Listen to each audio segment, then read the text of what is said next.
Hello, and welcome to this week's Qredible Live broadcast. I'm here, as always, with our CEO and Chairman, Brian Fitzpatrick. And this week, we're very excited to be joined by our Chief Information Officer, Ronaldo Montmann.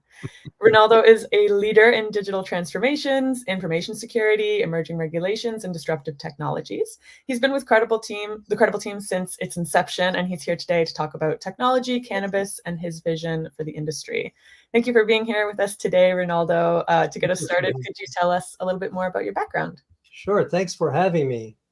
Yes, you got it right. I joined Qredible 3 years ago as the Chief Information Officer to develop software uh, offering reliable information about CBD, hemp, and cannabis. Um, Transparency and trust and stigma are key challenges that this industry is attempting to overcome. And we believe that Qredible has a solution for these big issues. So Qredible is disrupting this industry with technologies that leverage cloud computing, blockchain, artificial intelligence.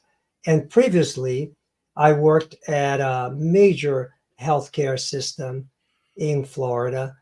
And I started as a system engineer, as an entry level system engineer, and then progressively worked my way into management and left the organization a few years prior to joining Qredible as the head of a very large IT department, as the vice president of the IT department. So I spent 20 years with that organization alone.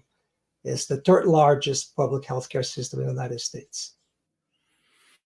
Wow, and that was amazing. And Ronaldo, you pretty much, as you indicated, and I know the full story, which always amazes me, and how you really worked your way up from the very very bottom of technology, learning every single aspect of both sides of the business, the infrastructure, technology, and sort of the software side of the business. That had to be a real cool experience too. And I know you believe that you got to put your time in from the early phase. I know it's something that you mentor the youth on, as do I. But talk a little bit about that experience in coming up from and the kinds of things that you started into to where you ended up.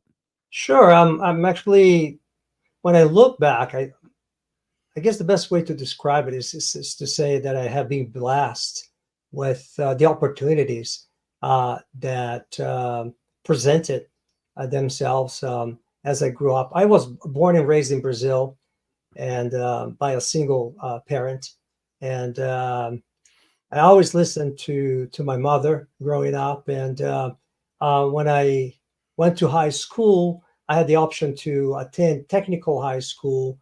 And I asked her, I said, hey, listen, there's this computing classes. This is back in 1980, in the 1980s, that they're offering. This is a federal funded program in Brazil. There's only opportunity for 30 students to attend. I have to take a test and hope for the best. And I was very fortunate to pass. And I basically heard what she said. She said, you should go for that because that's the future, she said. Computing is the future. And I never forget those words. And that led me to getting an internship at Microsoft in Brazil. And then from there I worked for other American companies in Brazil.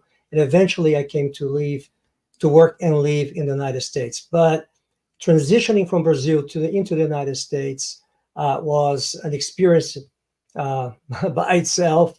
And I found myself having to relearn and new tricks in information technology. So I did all kinds of IT related work, from dusting off computers, pulling cables, writing software for companies such as Heineken, the beer company, to landing a job in Florida with a 6-month-old baby, my first son, and taking on the responsibility of managing the messaging platform for the hospital system.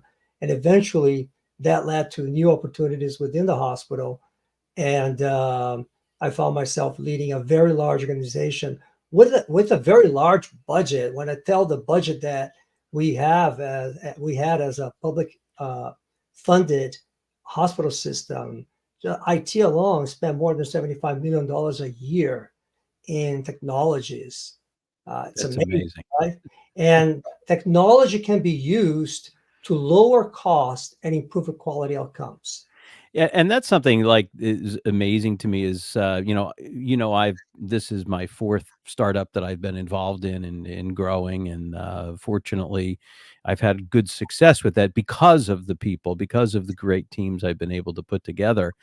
And when you're looking for somebody in a company that's just starting up with new ideas, uh, a lot of times it's hard to hire somebody from a big company that has $75 million technology budget because they're used to surrounding themselves with lots and lots of people. What amazes me about you is that you always have been able to roll up your sleeves and do the work of several people, and nothing is really has ever been beneath you, and that's sort of the mentality that's required in an organization like yours. And then grow and start putting more staff around us, which is something we're currently evolving to. So I just wanted to make that observation, and it's something we greatly value. Thank Now, you.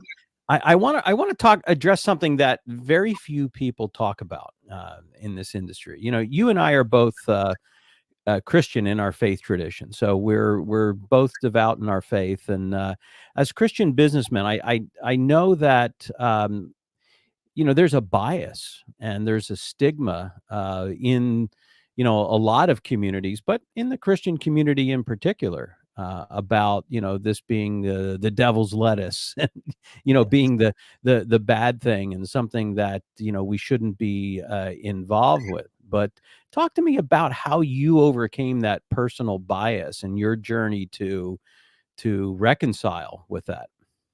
Yes, no, absolutely. I think this is a topic of great importance.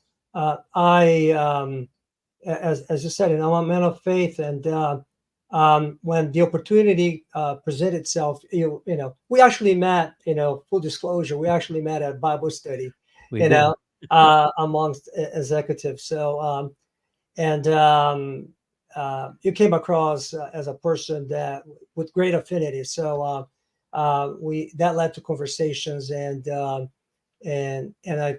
learned more about you and the successes that you had in the past. Leading organizations, revamping organizations, disrupting the marketplace, and I love that. But when we start talking about CBD and possibly legalized cannabis, I have to say that I let my bias, kind of take over, my mind at the time. But I went before the Lord in prayer, and that's what I do. And trust me, I do a lot of that on a daily basis. We both do. Yeah, I'm always, before the Lord because He's got the wisdom. I don't. And so I went before Him and said, "Listen, how do I reconcile this? Fundamentally I have some issues." And the Lord led me to do a research on CBD and cannabis, and I started to realize that cannabis and CBD have great health benefits, and scientists are still learning about them. Interesting enough, most scientific breakthroughs in cannabis are coming from research conducted in the Holy Land, of all places, huh? And so some of the things that I found out in my research, and I'm not a medical professional, but this is my own research, is that CBD and cannabis may help with long-lasting pain, like arthritis. They have anti-inflammatory properties that may reduce swelling. CBD may help with feeling less anxious and sad, and it could help with sleep problems. CBD may also protect your brain and could help with epilepsy. In fact, the FDA has approved CBD for the use of certain epilepsy conditions. Epidiolex, yeah, was the first medicine was approved by the FDA. So I Yes. feel like I do need to make an FDA disclaimer of claims and that sort of thing. Yes. So cannabis can help. Also a chaplain at the hospital as a volunteer. So I Mhm. saw a lot of terminal patients with cancer. So cannabis can help feeling sick from chemotherapy, and might even help people feel hungry, because especially if you have a medical condition such as HIV, AIDS, or cancer, and you're not eating enough. Yeah. And some Yeah. people sleep better when they use CBD and cannabis. Yeah, I mean, I do, and I think that it's important, and I appreciate that perspective because I did the same research, and I never grew up using marijuana, never smoked marijuana, even to this day, I haven't smoked marijuana, So but I do use THC, a THC product, a gummy for sleep. It's got CBN, CBD, THC in it, and it has helped me. I use CBD during the day because of inflammation. It's the only way that I have been able to manage inflammation in my digestive tract and other areas of my body, as a post workout as well when I go to the gym. So, what always came back to me is, you talked about the Holy Land research. It really is the Israelis that came up with the foundation or the research on the endocannabinoid system, right? And this research is now nearing what 45 years old, and all mammals have an endocannabinoid system. So, how do you turn that endocannabinoid system on in those CBDA and there's CBD A and B receptors? Is you got to give it a cannabinoid. So, what are those cannabinoids? Well, in cannabis, hemp, marijuana, those are the things that turn it on. So, God made the plant, God made the body, the human body. So my take has always been, as a Christian, I believe that these things are here for our benefit, as many things are in the world. We just cannot abuse them. They yeah, cannot be used to get yourself drunk or high or out of your mind stupid.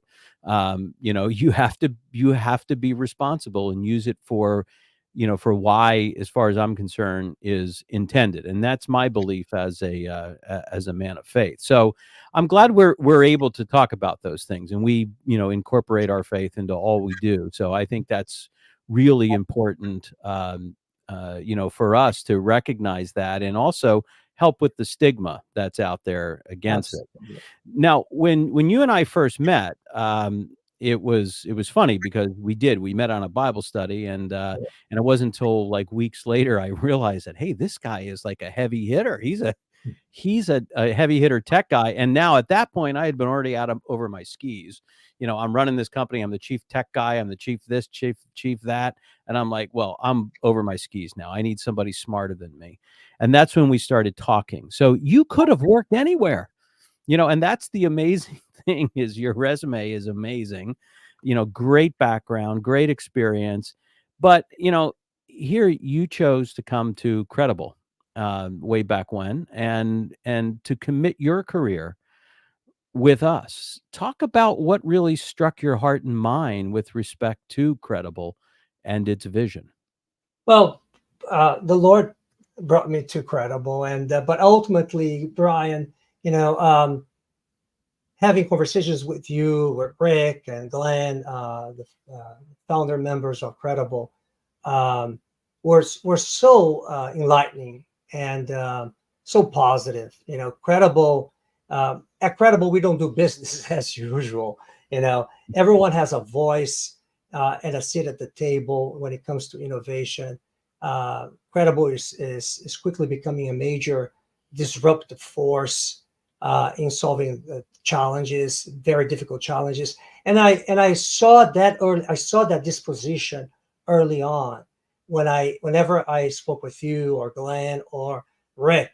I saw that Mhm. enthusiasm, and it fascinates me. I'm uh, Credible is solving a very complex problem, and I love to solve complex problems. Mhm. So that's part of the reason why I joined Qredible.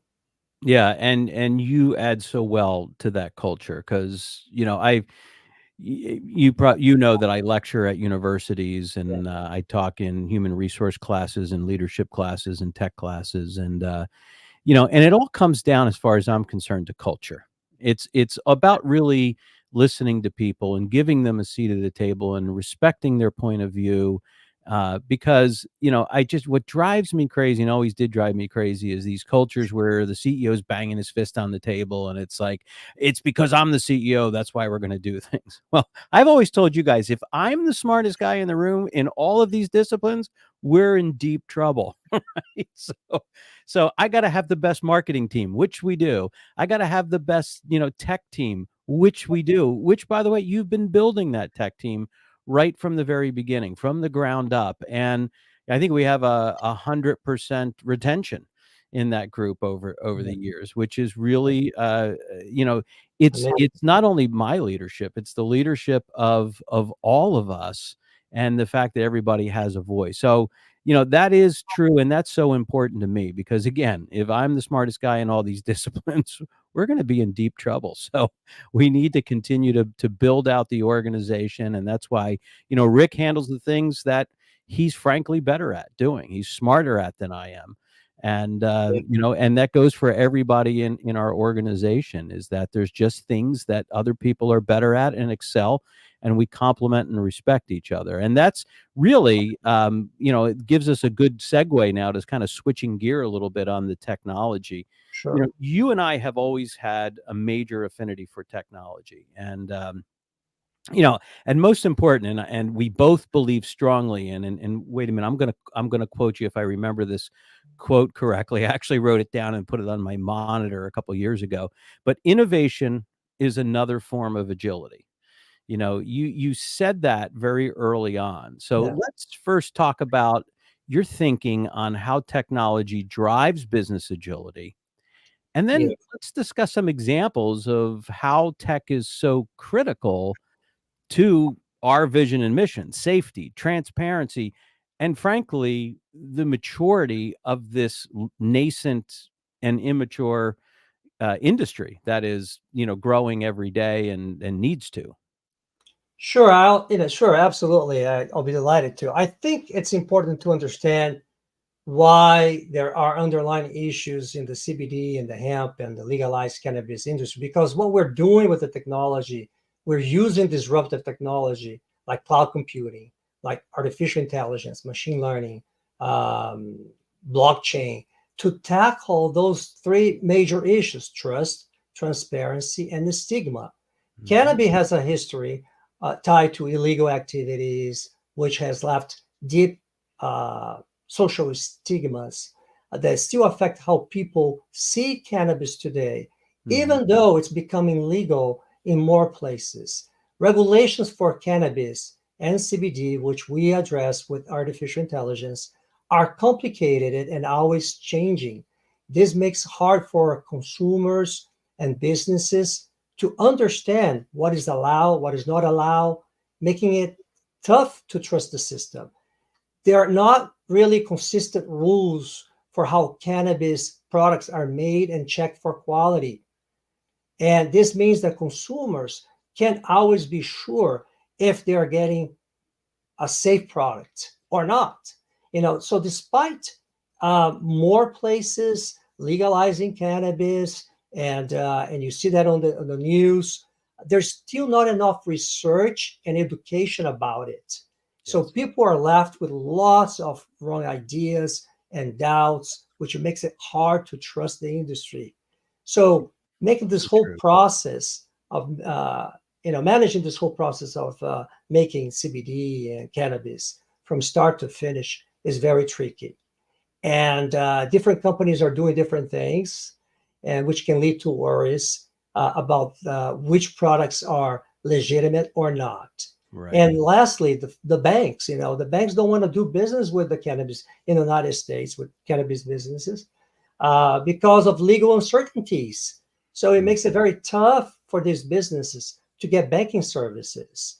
So Yeah. Credible has come up with, through the use of disruptive technology, has come up with solutions to tackle all these problems, you know. And yes, you're right. Agility is another form of innovation. So we employ these disruptive technologies to tackle those issues and And and help positions. and I want to talk about those technologies in just a minute and get a little bit drive down a little bit more deeper into some of Sure. those technologies. But one of the things that I was just having a discussion with somebody today that said, this industry is, people don't understand how safe it is. And, I said, well, just because it's legal doesn't mean it's safe. And they said, well, we've got track and trace technology. And I said, yeah, when I look at the track and trace technology, it seems to be in place to make sure that we're capturing all the taxable revenue, that is, going from point to point. Is it really driving things like food safety standards, or good manufacturing practices? Yeah. Is it really driving standards relative to how each state is actually testing in a best practices for things like herbicides, pesticides, fungicides, you name it, right? Yes. It's driving those things. And the answer is it's not. Right. So the fact of the matter is just because it's legal doesn't mean it's safe. And that's not, trashing the industry. I really appreciate and value this industry, which is why we've committed our careers to it, in Yes. making sure that we're using these technologies to mature the industry from a safety standard. So when, for example, and I've always said, you have a bad head of lettuce, you're going to hear about it on the news, about a recall. And they're going Yes. to tell you where that was sold and where that lot and batch number was distributed, and they're going to make sure that consumers are Yes. safe first. So these are just some of the issues that we've been working on. But in order to do that, we have to have the right technology. So when you and I first met, again, we were speaking the same language on so many levels, personally, technically, business wise. And one of the many things that I really have come to value and enjoy about our relationship, one of the many things, is that we're both tech geeks, right? We're nerds at heart, and Yes. we both share a very similar view about things like software architecture and Yeah. how important it is to drive scalability, performance, and security. And I've been always on the cutting edge through my career with respect to service-oriented architectures, Yes. which then led on to microservices and native cloud-first architecture, and the progression. I remember when cloud was application service provider, and how that's migrated, right? So I've been following this progression and always on those key things, for not just to be on the bleeding edge, but because of the speed at which technology is moving, it lends itself to new technologies that enable us to do things with a really sound, scalable, safe, and high performing architecture that drives that business agility. So having said all that, and let's talk about some of the things that under your direction and leadership at Qredible, that you've been able to drive in with new technologies, and how we've implemented some of those and why they're important. Sure. And I don't normally like to brag about those things, you know me, but I will Brag away. This is your license to brag right now. brag. We are solving we're solving old problems with new ideas and technology. If you forgot anything, forget everything I said. Remember this: Credible is solving old problems with new ideas and technologies, and our software is 100% cloud native. It's designed to be fast, it's scalable, capable of handling thousands of users, and it's secure. Imagine that, the data in transit between your computer system and our computer resources hosted at Amazon's web services is all encrypted. The data at rest, the data saved in the database is also encrypted. Only in healthcare and only few apps have the encryption turned on at a database level. We are committed to the highest level of privacy and security. So encryption end to end and the data at rest. So we build our solutions leveraging open source, which by the way half of the Fortune 500 companies rely on open source for mission critical apps. Open source helps it helps promote interoperability. So meaning that our systems can talk with your systems. So our solutions can be inserted in your environment and interface with ERP solutions, interface with point of sale systems, and even your e-commerce app, even though we have our own multi-tenant e-commerce solution. We utilize the same technology stack that tech giants like Google, like Uber, like Facebook use. And from a technology perspective, we stand shoulder to shoulder with solutions like Salesforce. Yeah. So, and that was because I remember when we were talking about it, I said, Ronaldo, this platform needs to have millions of users banging against it really hard every single day. And you said, agreed, understood. And then you added a couple things. And you said, we need to make sure that we have high standards of security Yes. because, I mean, my background is financial services, your background's healthcare. And we know all the challenges in those arenas. And we've built these platforms with those kind of standards, those security standards. So, I mean, even things that data is encrypted at rest, data is encrypted in transit, and the different, not only physical infrastructure, but the software architecture to be able to make things secure while they're operating fast has been really important. Yes. Talk a little bit about the blockchain and how blockchain has become important in this model, and then also touch a little bit on artificial intelligence and machine learning. Sure. So think of a blockchain as a digital ledger, kind of a spreadsheet that keeps track of all your transactions. The twist in blockchain is that instead of being stored in one place, that information is distributed across computers all over the world. We share the same blockchain that Nestle, the food company, utilizes for track and trace. So it makes it very secure when your information is replicated across the world. Think of a blockchain as like a public record system, right? And so data stored in blockchain can be trusted. A blockchain is a great technology to store verified licenses, which is important in our business because the state determines licensing requirements for business to sell CBD or to handle CBD and cannabis, even transportation services, industry certificates, important documents such as third-party lab reports. Managing lab reports is one of the biggest issues that I've observed facing the CBD and cannabis industries. In the US, any company selling these products must provide a valid certificate of authority, certificate of analysis upon request, a lab report. So they must provide for the products that they're selling. And what I've observed is many integrated cannabis organizations have grown so fast, their processes and technologies are falling behind. And so right now they're facing a big challenge with being able to scale. So without that digital transformation, they're not going to be able to scale. And COAs, believe it or not, are managed by organizations, large organizations, using spreadsheets.